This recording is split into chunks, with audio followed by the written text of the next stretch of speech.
And welcome back into the North Star Takes podcast, doing a little stream version this time. Going to get into the breaking news with the Minnesota Vikings here. Irv Smith Jr. is going to be getting meniscus surgery, it sounds like, and doesn't really sound like anyone knows how long he's going to be out yet. So, what are your initial thoughts on this, Alberta?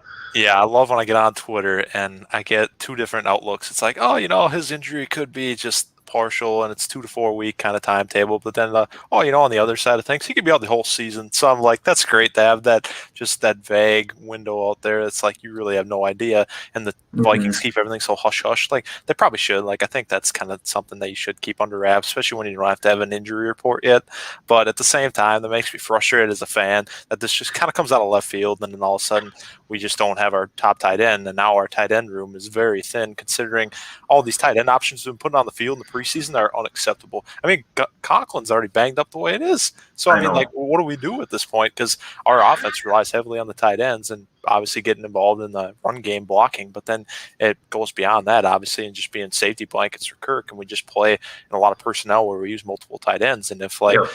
if Irv's out and Conklin's banged up, man, we're terrible at that position. So that's kind of my thoughts. It kind of want to hit the panic button a little bit, but I'm like, I gotta know which way it's gonna be for Irv. Like, is he gonna miss like first 2 weeks and he's back for the home opener, or is he out the whole year? That's kind of where Right. I'm at right now. How about you, Bailey? Yeah, there's just such a wide range depending on what type of surgery he gets. Like if he's just getting a little cleanup, then yeah, it'll be a couple weeks. If he's getting like a full meniscus repair, he's going to miss the entire season. So Exactly. what really sucks about this is he's basically going to be our third. He was going to be our third wide receiver. He was going to be the third receiving option. He's having a Mhm. great preseason, probably the best out of anybody on the team, honestly. I know, especially on a struggling offense like we've had going.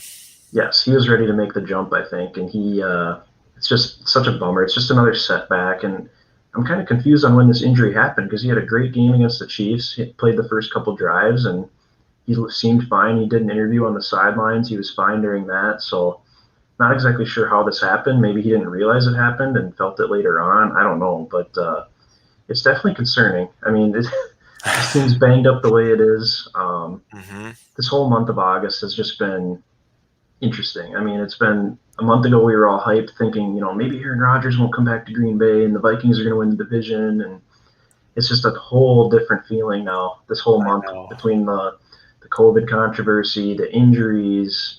The offense just hasn't looked good at all, really. No. Uh, we don't truly have like a backup quarterback, which is another issue. So it's like, man, I don't know how to feel right now. And we're 2 weeks out from the season today. So I know that's a really scary thought. The only other team I can think of more of a disaster this past month than us is probably the Colts. Outside of that, like I feel like we got to take the cake. There's been so many twists and turns throughout this whole mhm, training camp. It's like we can't just ease into the season a little bit and kind of go in fresh and like because things are going to happen during the regular season. Like we haven't even yes. got to that point yet. So that's pretty frustrating as a fan, but it just is what it is. I mean, that's the NFL and things are going to happen. But yeah, I know it's just it feels like one thing after another right now. So I hope we don't incur and run anything else between now and the start of the season here in 2 weeks. Yeah, it's just going to put so much more pressure on Thielen and Jefferson and whoever the third wide receiver ends up being. Most likely KJ Exactly. Osborne. It's looking like Yeah. right now. hmm If DD Westbrook's ready to roll week one, that'd be an added bonus. But it's going to kind Oh of put a yeah. lot on these guys hmm competing for that third wide receiver spot because Jefferson and Thielen are going to get a ton of attention. They'll probably run Dalvin heavy, I would guess, as well. But I think it's important for this offense to get off to a fast start this season, and I don't know if that's going to happen if they're missing one of their key contributors. Exactly. And if you think about it, like everybody on this offense now with Irv hurt now, it's like we've literally hit everybody that's had some sort of injury or some sort of reason that they've had to miss practice besides Dalvin. Like you go Kirk, Yeah, he's got the COVID issues. I mean, that's our whole quarterback room besides Browning, who probably is going to get cut at this point. yeah, He's he's been looked terrible in horrible. all three preseason games, and then everybody else isn't vaccinated, so they're obviously at risk to run into these COVID issues throughout the season. Then you go Mm-hmm. to the running back room, everybody beyond Dalvin Madison. We haven't seen him really play, or I guess I haven't Nope. heard much about him at practice because like he's kind of been in and out, especially lately. And then you got Mwangu having that injury in that first preseason game against the Broncos, and then Mm-hmm. yeah, I haven't heard a peep from him. And then you go to the tight ends. Obviously, Gronklin was already hurt, and then you got Irv now today with this meniscus injury, and then Yep. the wide receiver room. We saw Jefferson go down right in front of our eyes at training camp, and then you Yep. got Thielen banging knees or quads, whatever it was, out against the Colts, and then he is missing time. I had to be a little bit worried, and then Yep. it's just, oh my gosh, it's just mounting. So it's a little scary, and we're really going to need to ride Dalvin again like we did last year, and that's you don't want to put that much on a running back, especially in this Hmm. pass happy league. But it's kind of just the nature of the situation, and I really hope he's ready to go. Yeah, I'm just hoping best case scenario it's misses the first 2 or 3 4 weeks of the season and he's back for crunch time. I think they can survive without him for a few games. I think they can really survive without anyone for a few games except Kirk probably. Yeah, Um, exactly. Kirk would be a backbreaker right now. Dalvin, you'd like to have too because we've seen when he's missed games that Madison hasn't really been able to pick up the slack for like a full game. Mm-hmm. So that's kind of a big one too. But let's get into some better news here. The Vikings extended Harrison Smith today, Yes. gave him a 4-year deal, ton of money. I think 64 million overall. So he's going to be here for 5 more seasons, including this upcoming season here. So, what are your initial thoughts on getting him locked up long term? Boy, that's a lot of money for a 32-year-old safety, but at the same Yes. time, I feel like it had to happen. He's a franchise cornerstone. We need him because honestly, the other safeties just look bad.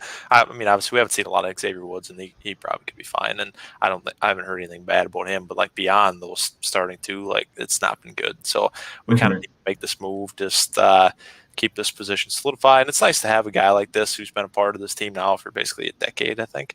Yeah. And it's just a Viking for life. That's always a cool thing. And obviously, he's a great player, all pro safety, and continually a top 3 safety in this league over the past, I would say, 5 years, basically going all the way back to when we came into US Bank Stadium, maybe even before that when Zimmer really got Mm-hmm. it. He took off, and I think he's been one of the best safeties in the league ever since. So I think this is big. I know it's a lot of money, but it's a position that I think he can still play at a high level at for another couple of years. I would agree. I think pretty much any other player, I would have questioned this move, Mm-hmm. being that he's into his 30s. But I just think he's one of those guys that needs to retire a Viking. He's a safety, so he can play it into his mid to upper 30s. I mean, he's not a very injury prone player. He's missed a few games here and there, but Mm-hmm. I mean, he's been pretty reliable overall. So I feel pretty comfortable giving him a deal like that. And yeah, it's a lot of money, but like we've talked about before, I'm guessing Kirk Cousins is going to be off the books in some form next year. If not Yes. next year, then the year after for sure. So Mm-hmm. I think they're planning that in advance as well. And it sounds like he's getting a lot of money up front this season, which makes sense given that they have cap space. So Oh yeah. I'm not terribly upset about this deal. I guess I'm all for it. He's one of our best players. He's a good leader for the defense.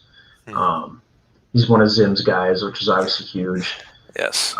The only thing that'll make it interesting is if things go south this season and there's a new regime in place, like a new GM or a new coach. I don't know how they're going to feel about having like an older safety on the books like that for a while, but Yeah. I think he's one of those guys that he's going to perform well, into his mid 30s for sure, and I don't think there's going to be any sort of drop off we're going to recognize within the next couple of years here. Exactly. You can just count him, and I think he's the future Hall of Famer. So I think this is great that we're Yes. keeping him around for another 4 years because I think it was inevitable. I think these last couple months, everybody's been talking about it's just not really a matter of if, but it was just rather when. And I guess Yep. I didn't expect this high at terms, like getting up to $64 million. But at the same time, they had some cap space to play with, like you said, to front load the contract, so Mhm. we can make it a little bit softer down the road, which is probably what we need. Yeah. Especially when like who else are you going to sign now? Like this before the season starts. Obviously, the only other thing that comes to mind is the O'Neal extension that probably is in Mhm. the works right now. But I would say this is just a good move by Rick and company, and I don't think there's ever any doubt that this was going to happen. Right. Quickly before we head out here, going back to the Irv Smith injury, Yep. say him and Conklin are both not ready to go week 1. Are you thinking they're going to go out and trade for somebody? Do you think someone's going to get cut that they'll sign, or an available free agent right now? Is there anyone that you're kind of looking at?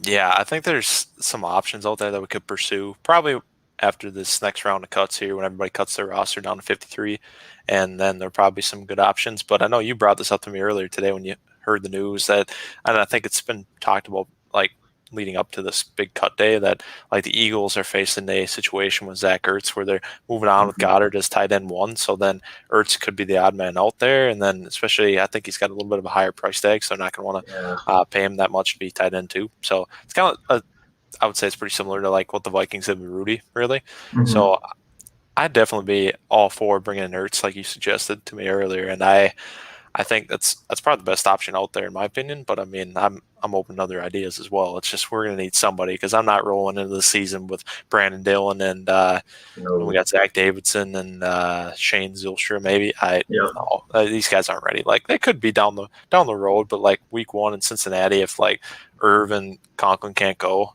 oh man, we have to get somebody that's via trade free agent because that a top tight end is not on the roster right now Right. without Irv. Yeah, I don't disagree, and I'd be all for the Zach Ertz thing as well if we didn't have to pay his full contract because he's Yeah, not worth yeah, what he's making, no, and we're now with Harrison Smith's deal, I think we're a little tighter to the cap than what we were previously. So I don't know if we'd be able to swing that, I guess, but I think the top free agent name I saw was like Trey Burton is still available, and yeah. Which I mean, I'd probably take a flyer. yeah, Get him in yeah, for a workout, see what he looks like. yeah. I mean, he's an athletic tight end. Hopefully you'd only need him for a couple games to really Super be Bowl like the champ. main guy. Yeah, Yeah, true, very very true. But yeah, hopefully it's just not a long term issue with Irv Smith, and they can kind of figure this thing out here within the next few yes. weeks. Crossing my fingers. We need Irv badly because he's, like you Yes. said at the top of this, he's going to be our third best pass catcher this year. And if he's out, that's just a horrible start considering we're still 2 weeks away from the season. Yeah, yeah. A lot of things can change. I guess we'll find out more about Irv Smith. I'm guessing within the coming days here, so it'll Yeah. be interesting. But just not a great start to the before the season even starts here. There's always something.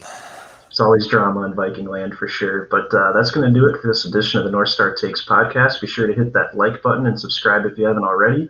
Give us a follow on Twitter and Instagram, and stay tuned for more videos coming this following week.